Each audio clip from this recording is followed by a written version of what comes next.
Hi, warriors. This is Jalen, my legal warrior, and today we have Lisa Lockhart from the Lockhart Legal. She is a licensed California attorney, and she's focused her practice on real estate matters, including landlord-tenant disputes, HOA matters, refinance and mortgage loan issues, home purchase disputes, and ADA compliance.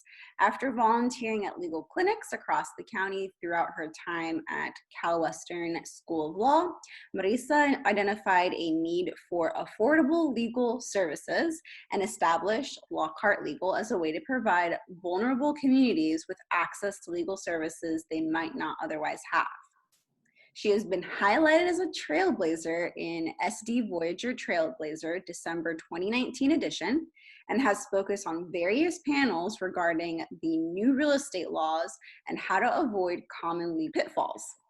In addition to her law degree, Marisa attended University of California at San Diego, where she graduated with a double major in psychology and international studies.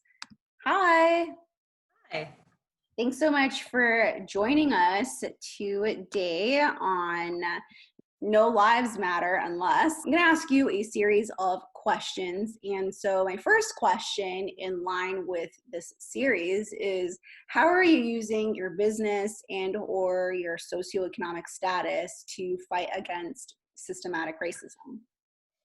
That is a great question.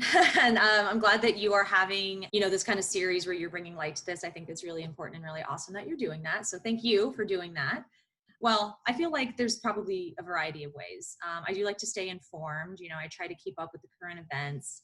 And I try to get my sources from a variety of different sources. I also do volunteer my time at different legal clinics. Since COVID started, I haven't been able to volunteer as much at the free legal clinics. They've been temporarily closed, but I look forward to being able to help out at those clinics. Again, they're usually in areas, lower socioeconomic status areas. So we generally help a lot of disadvantaged communities. So I do enjoy being able to help out, and I do take on pro bono cases and low bono cases from those clinics as well, if those people, do need further services. I also have been, participating in the protests and lending my support. I've also provided or have offered pro bono services for anybody whose rights have been infringed or interfered with as part of the protests. So for people who have experienced, unlawful detainment by the police, or been injured by the police, or other government entities that have gotten involved in these protests. So fortunately or unfortunately, I haven't gotten anybody yet who has contacted me about needing my services. So in a way, I'm hoping that's good, that people aren't getting their First Amendment rights infringed upon. But I'm also going to continue offering those services, really indefinitely until, I feel like those services are no longer needed. But, with everything going on, I feel that providing services for people who are standing up, and especially people who are practicing the First Amendment right of assembly, of free speech, those rights are very important. And I will make sure that I help those people whose rights have been infringed in any way that I can. Well, thank you so much for being an invaluable asset to the local San Diego community and using your business to help fight the pandemic that is going on, these days in this climate. So I wanted to, of course, highlight you and what you actually do as an attorney. And I know one of the things that you handle is unlawful detainer cases. And so my question to you is, how has unlawful detainer cases been impacted in the court during the pandemic? As with pretty much all of the cases at the court, they have been backlogged, delayed, suspended, pushed back. The California courts have issued a rule that states that unlawful detainer complaints will not be issued for 90 days after the governor lifts the stay-at-home order, or until they amend the rules, because they have the ability to do that. So that pretty much means that there will be no evictions for unlawful, there will be no evictions for COVID related cases for a few months. So the governor has not lifted the ban yet, has not lifted the stay-at-home order, which means the 90 days has not yet come into effect. There are different, so depending on the state, depending on the county, there are different counties and states that have taken on, different ways of dealing with that order. But for the most part, if you have a COVID related issue as to why that, and that's why you have a unlawful detainer action against you, the good news is that the courts won't issue a notice for or a summons for 90 days until after this is all over. Now, that's not to say, so with other unlawful detainer cases, so if you have an unlawful detainer case that doesn't have to do with COVID, so if you breached the lease for, I don't know, you were using it as a business instead of a residence, or some other breach of a term in the lease, those cases can move forward.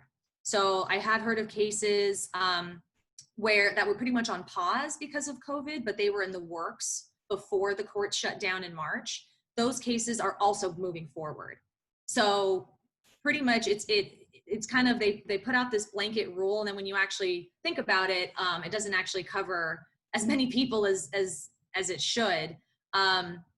In order to qualify for a kind of a COVID, quote unquote, COVID related case, you have to provide documentation of your financial distress, and you have to prove that your inability to pay the rent, which is why the action is being brought against you, is directly tied to COVID. So for the people who lost their jobs, okay, that's pretty easy to document. If you had a significant reduction in your income, again, that can be shown. But for people who are, just don't want to pay rent, or they're trying to use this as an opportunity to skirt by, fortunately, the courts have kind of prevented that from happening by ensuring that people do provide documentation in order to have that ban applied to their case, or that stay, I should say, applied to their case. It's quite interesting how this is used as a way to get out of a lease and contractual obligations. So when this first started, I had a few people contact me about, can I get out of my lease, or, what can I do if and some of the reasons why people wanted to break their lease were very legitimate. Others, so it'll be interesting to see how those those cases will end up in court. I don't know. I mean, of course, there's force majeure, right? Which is the clause that allows anybody to get out of a contract if they can't perform. The matter comes down to, can they actually perform? Can you pay your rent? If you don't have a job, okay, you probably can't pay your rent.